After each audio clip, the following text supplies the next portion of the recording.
Luiz, que balanço que você faz da gestão Gustavo Frutti? Uma gestão que, no essencial, ela é igualzinha às anteriores, do Dutti, do Richa, do Taniguchi. Uma gestão que dominada pelas empresas, né? E que destina o orçamento nos mesmos moldes que as gestões anteriores. O Frutti não enfrentou até agora a família que controla o transporte público e ele tem argumentos, inclusive legais, né? A licitação foi fraudada, a licitação do transporte público.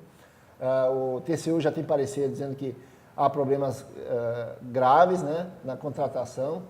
E existem todas as condições para que o Frutti enfrente a família que controla o transporte público. Ele não fez isso.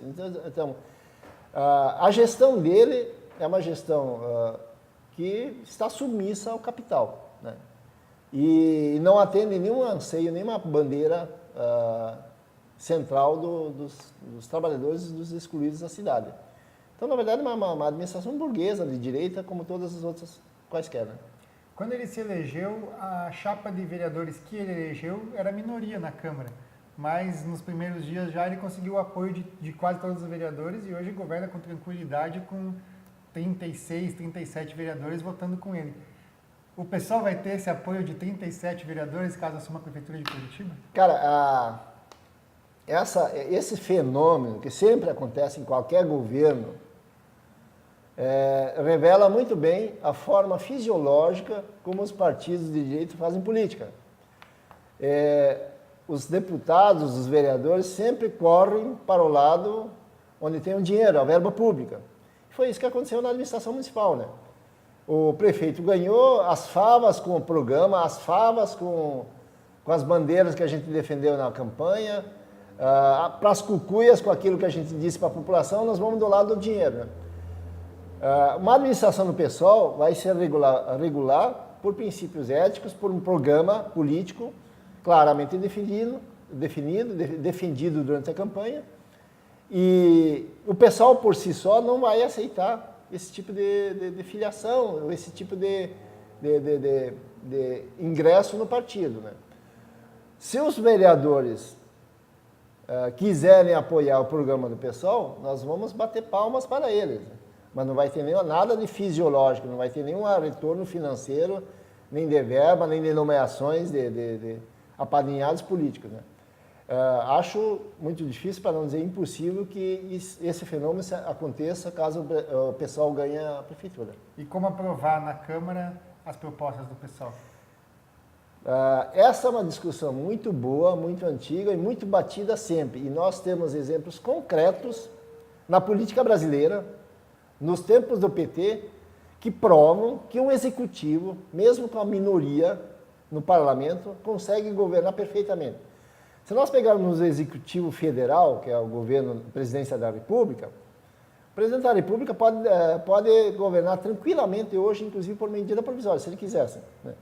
Não precisa do parlamento para aprovar seus projetos. O parlamento existe para fazer leis, né? O caso concreto que eu ia citar é no Rio Grande do Sul, né? Onde o PT teve 4 gestões na prefeitura e uma no governo do estado, e todas essas gestões teve minoria no parlamento, na Câmara dos Vereadores e na Assembleia Legislativa do Rio Grande do Sul. E mesmo assim fez governos, naquela época, muito melhores do que os partidos da direita. Então, esses fatos concretos provam que um executivo não necessariamente precisa da maioria no parlamento para governar. Aliás, não precisa mesmo, né?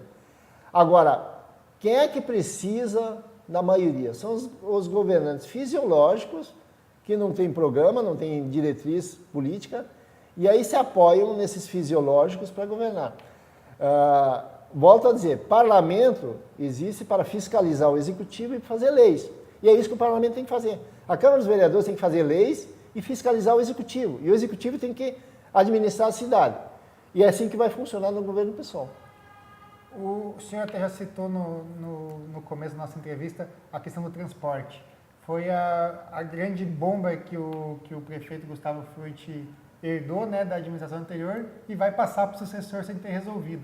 Qual que é a solução para a questão do transporte público de Curitiba? Bom, o Fruit herdou a bomba e vai passar para frente porque ele não tem vontade política para resolver esse problema. Porque, veja assim, na planilha técnica que calcula os custos do transporte municipal, a vida útil num ônibus é calculada em 3 anos. Né? O ônibus roda de 15 a 20 anos, mas em 3 anos, o que significa isso? Que a cada 3 anos o usuário paga um ônibus para a família que explora o transporte público. Como o transporte público é uma concessão do município, uma vez pago esse ônibus é da administração municipal, do concedente. Então, hoje, como a grande parte da frota tem mais do que esse tempo de uso, podemos dizer que grande parte da frota hoje é da administração municipal, do município. No entanto, está nas mãos da família que controla o transporte público. Então, é uma questão muito simples e muito prática resolver essa questão do transporte público. Primeiro, o prefeito tem mecanismo de encampação do transporte público, de desapropriação, né, que pode usar para resolver esse problema. O fato é que existem instrumentos jurídicos, existem instrumentos legais e, principalmente, existem fundamentos políticos que dão respaldo ao prefeito para estatizar o transporte público e mesmo com a frota privada, como a grande parte da frota já foi paga pelo usuário, imediatamente prestar os mesmos serviços com maior qualidade do que hoje. Né? Então, eu acho assim, embora seja uma briga grande, uma briga enorme essa do transporte público, é de fácil resolução. E nós vamos resolver isso. O senhor prometeu também tarifa zero para o trabalhador. Qual que é a equação para se chegar nessa tarifa zero?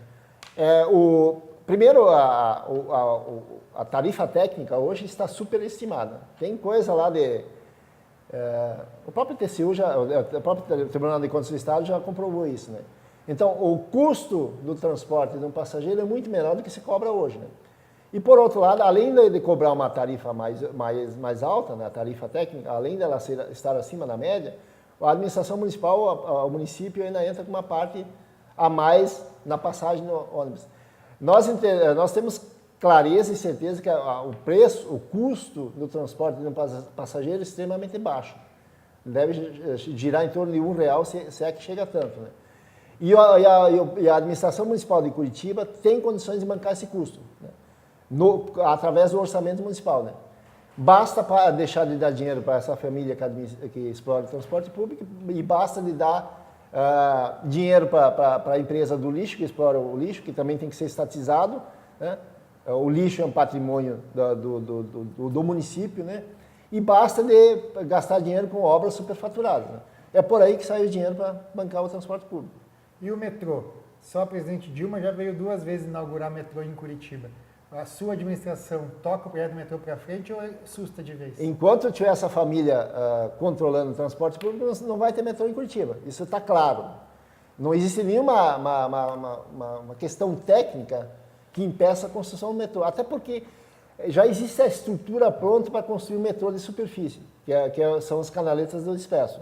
Basta colocar trilho ali, algumas adaptações no trânsito, inclusive, que o metrô de superfície pode ser colocado. Obviamente que o município precisará de suporte financeiro de órgãos federais para tocar um projeto desse. Mas o prefeito do PSOL vai viabilizar o transporte público ferroviário de metrô por várias questões, né? E principalmente por ser um transporte ecologicamente limpo, mais limpo. Né?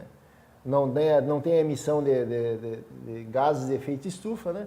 E se torna muito mais barato que o transporte sobre rodas. Né? Então, são várias questões, né? Seja o custo, seja a qualidade do transporte, seja o aspecto da poluição, né? Exigem que Curitiba tenha metrô. Né? Curitiba hoje é a única grande capital que não tem transporte de metrô, por questões políticas, meramente políticas. Né? O atual modelo do metrô te interessa, te agrada? Bom, eu acho que essa é uma questão que nós temos que estudar, né? Eu acho que, eu sei que contrataram empresa para fazer projeto, né? E eu acho que nós temos que estudar qual é o modelo melhor, né? Como eu falei, né? Existe uma estrutura hoje praticamente pronto para colocar o metrô de superfície. Me parece que existem questões cruciais que impedem ou tornam muito difícil o metrô subterrâneo. Mas, enfim, acho que são questões que facilmente se resolvem.